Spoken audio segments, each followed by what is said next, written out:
My name is Kwabna Chenche Henibwati. Many thanks for joining us here on News Today. In our first story, supporters of the National Democratic Congress and the New Patriotic Party this morning nearly clashed over the cause of flooding on the street leading to the 7th Grade Princess Academy in Dansuman. An aspiring NDC parliamentary candidate of the area accused the incumbent MP, Esla Osu-Ekufo, of reneging on her job as a member of parliament. But supporters of Mrs. Ekufo did not take kindly to the accusations by the aspiring MP, resulting in a heated exchange of words between supporters of both parties. Well, journalist reporter Kobi Asari Amano visited the scene and has come through with this report.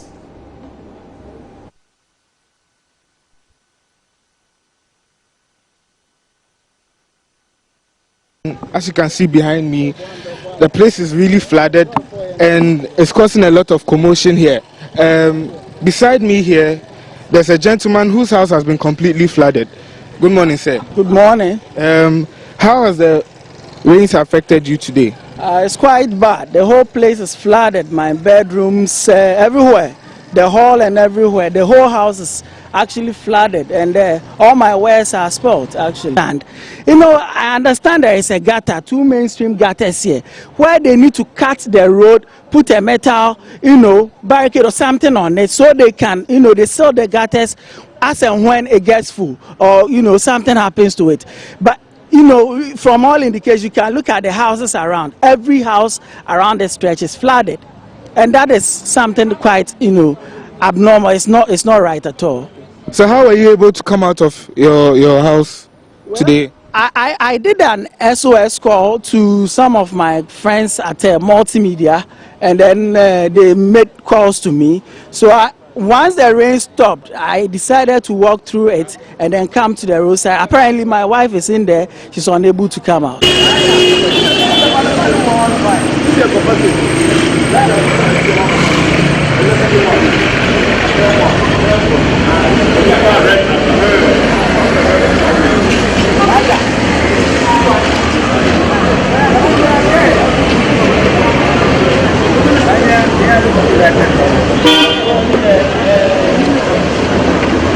You pray with some no. You pray with bridge you have. Me to go soon. Na wo ka bibi wo se eyade afidia etasi. But there's one person I wanted to find out from. I know and I understand that Madame Eslosi is the one who is supposed to lead or take the lead. I want to find out, you as an aspirant, what solution can you deploy so immediately so we can all have a solution to this? I expect you as a young man to know by now that there is NADMO. There are certain institutions that are put in place to solve these social interventions, and they are in place. So you should even know. You should know the number of the police. You should know the number of NADMO. You should know multimedia. Wonderful. I actually did that. So you see, so what I did an SOS. That is why you are here speaking to them. So that is why my room, my whole place is flooded. My wares are spoiled. So you see, when you call people are stuck in the house. Do you understand what that means? We have been suffering here. As soon as you are a growing up young man, you should even know the tenacity of discussion. When I keep quiet for you to finish, you should also keep quiet for me to finish. I thank you that you have agreed. Now, basically, you know that there are social interventions in place, that when you come into such situations, when you call the media, as soon as they are on their way, you call NADMO, you call the police, you call fire service. Did you call them? I did. Immediately that you have done, that is what you have done. So you wait for their technical know-how. You see, you cannot do certain things by yourself. And so that is why when you do the right thing, you wait. You see, so I have come right and out full days, have even a property put up, and when they are grown and they want to relax, they have to be in this situation. I am sorry. I am empathizing with the old man, and I'm saying that you are the youth. You know what to do. We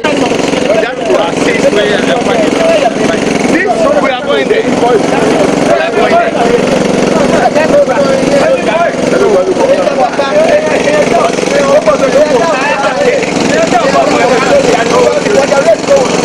Now we are from Newman Probi. Now we have reached Dansuman. we are finding a lasting solution to the problem here. After that, then we move to Opetekwe. Another problem is there. We shall do that one. From then, if any report comes, then we know where to go again. What do you think is the cause of this? Now, the causes are many. From where we are coming from, the gutter there is choked. So the movement of the water is very low. It's moving gradually, as we can see here also. The same thing is happening here. So we want to find a lasting solution to it, that the gutters have to be distilled so that there will be a free flow of water. People are complaining that there are some containers on the gutters. We want to find out whether that one is true. After we have found out, we make sure that we remove all those containers from the gutter. Thank you very much.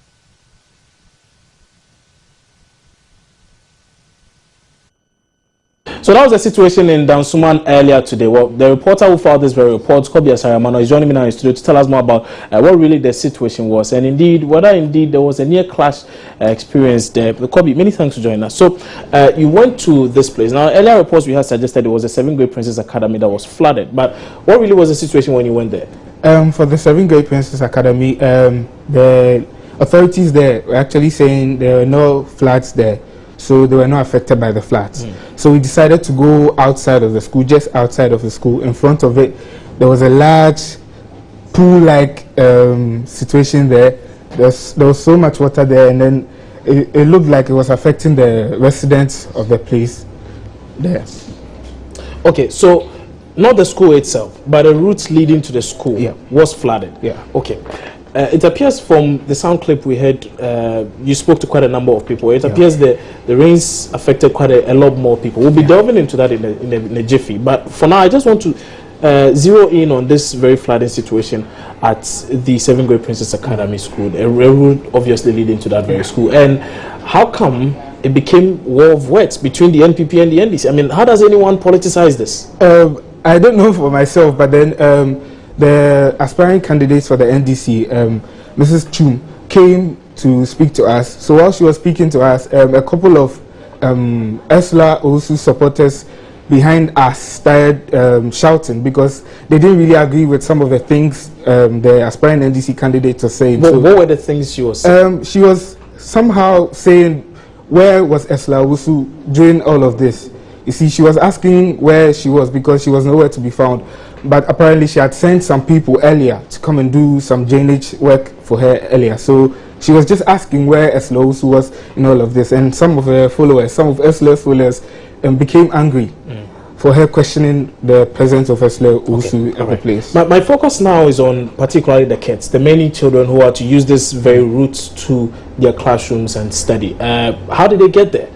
There was one way I think they use regularly. The parents of those kids use regularly to drop off their kids at school, but then because of the floods, they had to use another way. There was a back way, for them to use. But then that was much further away from this. It would have been easier if they just used the place that was flooded. But then because it was flooded, there was no way for them. Okay, all right. Kobi, many thanks for that update. And that was Kobi Asariamano. He's a reporter who actually followed up on that very story from Dansuman, where a flooding situation there almost caused a bit of an exchange between supporters of the opposition New Patriotic Party and the governing National Democratic Congress. Well, the good news is that the school was not flooded. I'm speaking of the 7th grade Princess Academy. The school was not flooded and students were able to actually go there and study today. But maybe a quick one. Was there any response from, or have you managed to get hold of the Member of Parliament, that's Mrs. Esla Owusu Ekufo? She responded. We heard she was coming to the area earlier, but then we're not able to get her because yes. All right, Kobe, thank you very much. Okay, so away from the flooding situation, let's take a look at some other issues also relating to slums and this time around crime. Now, the global monitoring report released by the World Bank and International Monetary Fund in 2013 shows that while urbanization helps people out of poverty, it also leads to the growth of slums, crime and violence. Now, in Ghana's capital Accra alone, 43% of the urban population live in slums. Now, today we focus on a young man who tells a story of how poverty and the lack of opportunities in the slums of Kokomba pushed him into a life of crime. Joy News' Favor Nunu tells this chilling story in the following report. Urban growth and increase in urban slum amounts to competition for limited job opportunities. Kokumba is one of such slums in the heart of Accra, offering shelter to thousands of migrants from all walks of life. This slum, however, has a reputation for hosting some of the most hardened criminals in the city. Meet Osman Moro, an ex-convict who served a 7-year jail term at the Insawa Maximum Prisons. Here we Konkoma, as you know, like hustling food. Everybody who is here is hustling. No one is here, I would say, is rich or something. Everybody is here is hustling. And mostly the landlords and the fellow brothers who get a business and the attitude. And in Konkoma, they are the people who like, I don't know how to say it, they are the rich people, money. So yeah, everybody who is here is come to us. There is bad boys, bad girls, everybody is here. Walking through the streets of Kokumba, one thing becomes clear. I encounter many young men who either work in decent jobs or are unemployed. Alias Oluki.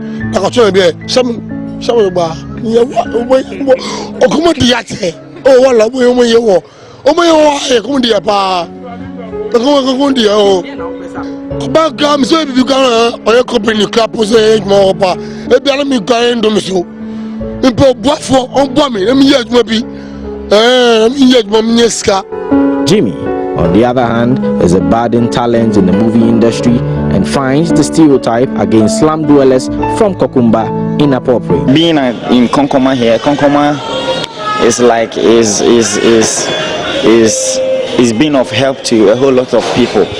You know, this place, like we hustle a lot, and it's not like all people around are thieves or still around or stuff. We have big people stays around, but Accra system is very hard to live.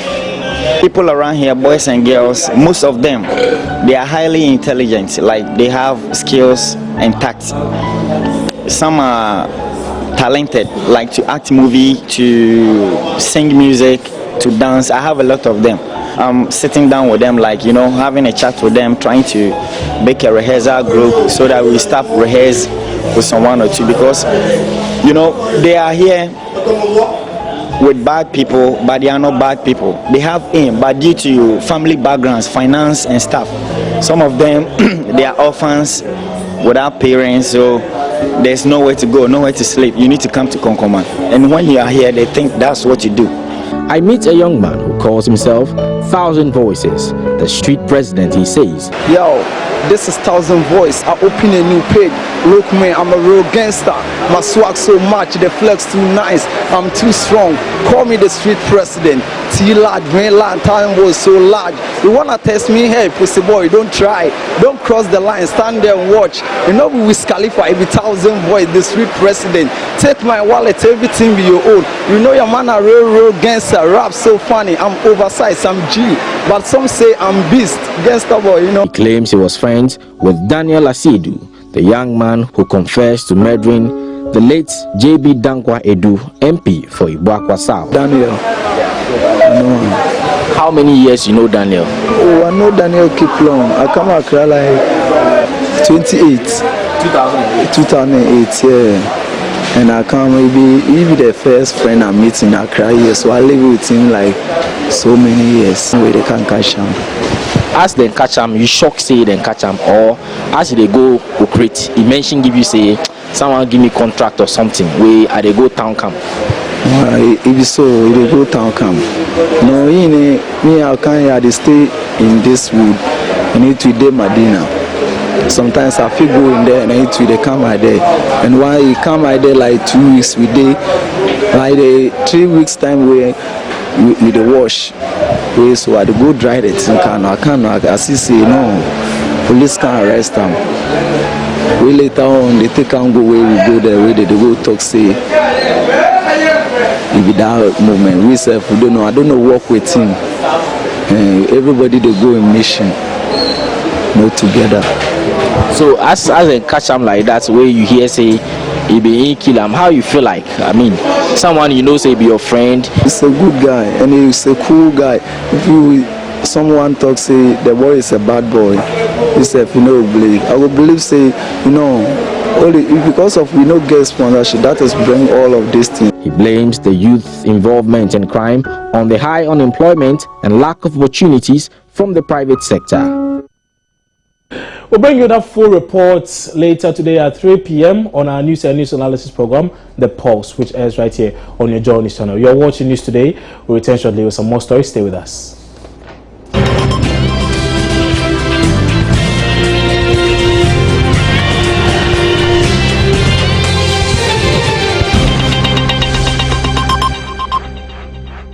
Many thanks for staying here on News Today with me, Kwabna Chenchen Henibwat, into some more stories now. And the Majority Chief Whip in Parliament, Elijah Muntaka Mubarak, is accusing the coalition of civil society groups who are demanding the passage of the Right to Information Bill of stampeding Parliament. The coalition have spent today staging what they call a silent protest in a crowd following President Mohammed's claim at a UNESCO summit that he is frustrated by the delay. But speaking on News Desk on Joy News earlier today, Mr. Mubarak said Parliament cannot be pushed to pass a bill without proper scrutiny. The bill is at the constitution stage in Parliament, and with the greatest of respect, unless otherwise everybody is saying that let's circumvent the process of Parliament, and let's also deny members from contributing to the clauses as per our constitution and the standing orders of the House. That let's do something supernatural to shut everybody so that we can finish it in 1 hour or in a day. If that's what we are all saying, then we should expect to have a very bad law. But you see, like every law that comes to the House, there are laws that will put premium on them, and Right to Information Bill is one. To the extent that the Speaker of Parliament will state publicly, apart from all what he's been doing behind the closed door, to publicly say that this is a priority. I mean, it means so much in Parliament. To the extent that almost every morning when we come, we will have to do the Right to Information Bill for about 1.5 hours before we can do any other business. I don't think any bill has ever received the kind of attention that the Right to Information Bill is receiving. Remember, the Right to Information Bill has gone through so many ups and downs. It's now in Parliament and we've started. Believe me, if the clauses left are not any controversial, I can say we can finish it, within a week. So long as members will want to debate the clauses, we will not be able to shut members and say that, look, only one person will speak and then we'll move on. So please, let's appreciate the challenges that we have, because every member of Parliament will wish that the Right to Information Bill is passed, but we want it to come out in the best of form. So all concerns that every member has to be listened to and then voted on. It is our responsibility for those of us on the majority or the leadership of the House to make sure that we get other businesses also done. Okay. So you can't say that because you have, say, plant breeders bill, which is having a lot of challenges in the House, you will stop doing every bill and then see to it that even though when this one is having a lot of challenges, you start it. What you mean is that you'll be wasting public time, because you are carrying a bill that is controversial. People have so much interest. They are debating, they are insisting on certain things done, and then you keep hanging on it. What is going to happen is that you spend all the time. And then you see, sometimes we all say that, oh, Parliament is weak. Oh, Parliament is weak. And now people want to say that the President should do something and so on. What would we want the President to do? To not enforce us? I don't think the President will want to do that, because he's been a member of Parliament before. Well, Mina Mensah is regional coordinator of the Commonwealth Human Rights Initiative, and that's the secretariat for the RTI coalition. And she rejects the claim. She says Parliament can show a lot more seriousness in its work on the bill. Honorable Muntaka is saying that we want to stampede Parliament. I'm sorry. You've had the bill with you since 2012. We are in 2016. Or, okay, let's say we had elections in 2012. So 2013. 2013. Mm. So went back 3 years. Yes. So are we stampeding you within the 3 years? Maybe it depends on the bulky nature of the document. The bill has about 68 clauses. Now, the Select Committee on Constitutional, Legal and Parliamentary Affairs did a very good job on the bill, presented amendments. Those are the issues that they were raising, the amendments. When they say the right to information law is controversial, I do not understand them. It is modeled after the AU model law, which Ghana is party to. So most of the clauses are modeled after the AU model law. The Select Committee is made up of members of parliament from both sides. They sat, worked on it and presented their report to the House in whole. Yes, members would want to discuss the bill. Nobody is taking that away from them. Okay. But if they are saying that because they want to discuss the bill, it should be passed or it should be dragged because they want to do a good job, are they saying that the Select Committee did not do a good job? Number one. Number two, if it is a priority, you would not discuss it, because let's say that they take it, because the amendments in total, including commas, punctuations and sentences and stuff like that, the total amendments were 157. The key amendments were about 98. The total amendment, including commas, full stop and everything, were 157. The key ones that maybe people would want to really discuss, because I don't think people want to discuss punctuations, of course, were about 98. Let's assume they were taking one every day since they started the consideration stage. My brother, don't you think we would have gotten somewhere? They would have finished discussions. So for me, for them, it's rhetorics. Yes, the speaker has said he's committed, he's prioritized it. Do you prioritize something and then leave it hanging? I do not think so. Okay. So they should walk their talk and stop giving us the rhetorics. Now, graduate students across the country have today been demonstrating over the delays in the release of bursaries and thesis grants. The students say the monies due them have not been paid by government over the past 9 months. Gabriel Alite is immediate past treasurer of the University of Ghana chapter of Grasak. In your final year, you are supposed to do thesis. Even in PhD, they start from their after second year. So third and fourth year are used for research.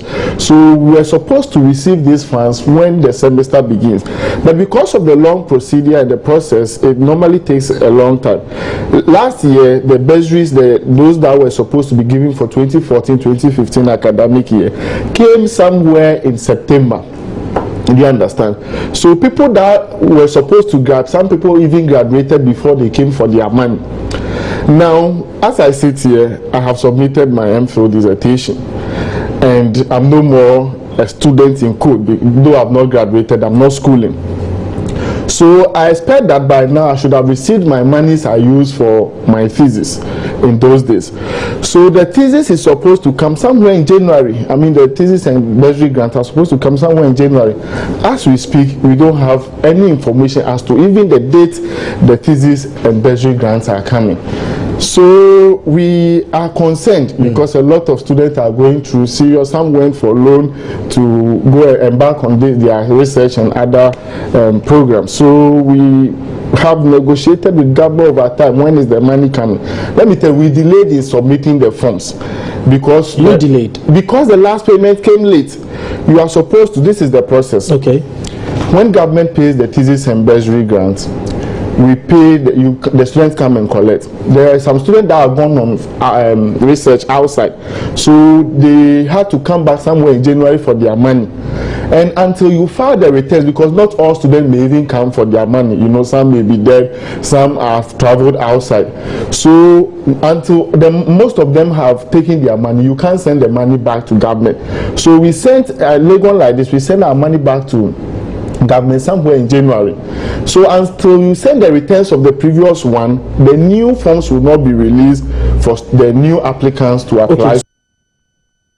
Now, with the life being lost to this deadly but highly preventable disease, rabies, every 10 minutes, the World Health Organization is asking countries around the world to step up education on rabies, conduct routine vaccination, and eliminate the disease from the world as it marks World Rabies Day. 70,000 people die of rabies around the globe every year. Now, the World Health Organization says safe and efficacious animal and human vaccines are among the important tools that exist to eliminate human deaths from rabies. But as Seth Kwamboatin reports, there's a higher chance of people bitten by rabid animals in Ghana to die because the anti-human rabies are not even available in our hospitals, not to talk of the pharmacy shops. Most of the people who die from rabies die not because they did not report at a medical facility very early. They died because of scarcity of the anti-rabies vaccine, even in the hospitals, as Dr. Samuel J tells me. Because of costs, and it's not like a frequent episode, so if you bring it in and it's expiring and yet it's costly, so we don't have it at the hospital. What we normally have is the tetanus, and then the ministry tried to provide anti-rabies vaccines, but even that is not always available. So normally when they are bitten, you arrange the district health directorates. They are supposed to go to the regional medical stores, get some for us. It's not always that I would say we have them available, but usually we try to keep some available so that we can at least begin the first vaccination, and then the scheduled ones we follow up with other facilities in case we don't have sufficient to complete the vaccination schedules. So the availability sometimes is a challenge. It is not only a challenge at the Agogo Presbyterian Hospital. At the Konfonochi Teaching Hospital, a major referral facility serving all three regions in the north, as well as the Bronga Hafo and Ashanti regions, the anti-rabies vaccine is not available. Dr. Dennis Lai, head of the hospital's public health unit, confirms. But the truth is that we have a bigger problem, which is that they are not even available, even in government health facilities. So that's a big problem, because people get the animal bites, they come to the health facility, they don't have the right treatment because the vaccine is not available. And it's in most major hospitals, including mine. So it's a big problem. In a case like this, the patient is handed a prescription to go in search of the anti-rabies vaccine. A recent study by Dr. Dennis Laye on the availability of the vaccine on the market revealed something shocking. This survey looked at vaccine availability, and then there's one we call the immunoglobulin, which is also like a vaccine, but where immediately the dog bite is gotten, that can also be given. And we found that we surveyed about 22 pharmacies in Kumasi, around Konfonochi Teaching Hospital, around the Kumasi South Regional Hospital, and also pharmacies in the Central Business District of Kumasi, and only one had, and even that one had only one stock of the immunoglobulin available. None of them had a vaccine. This is the reason we must all be serious about getting rid of rabies in this country, since human vaccines to protect victims are not even available. Dr. Jocelyn Dame of the Kolobo Teaching Hospital has this advice for his colleague health workers. You're still watching news today here on your Journey channel Multi TV, also available on your Go TV channel 144 and your DSTV channel 421.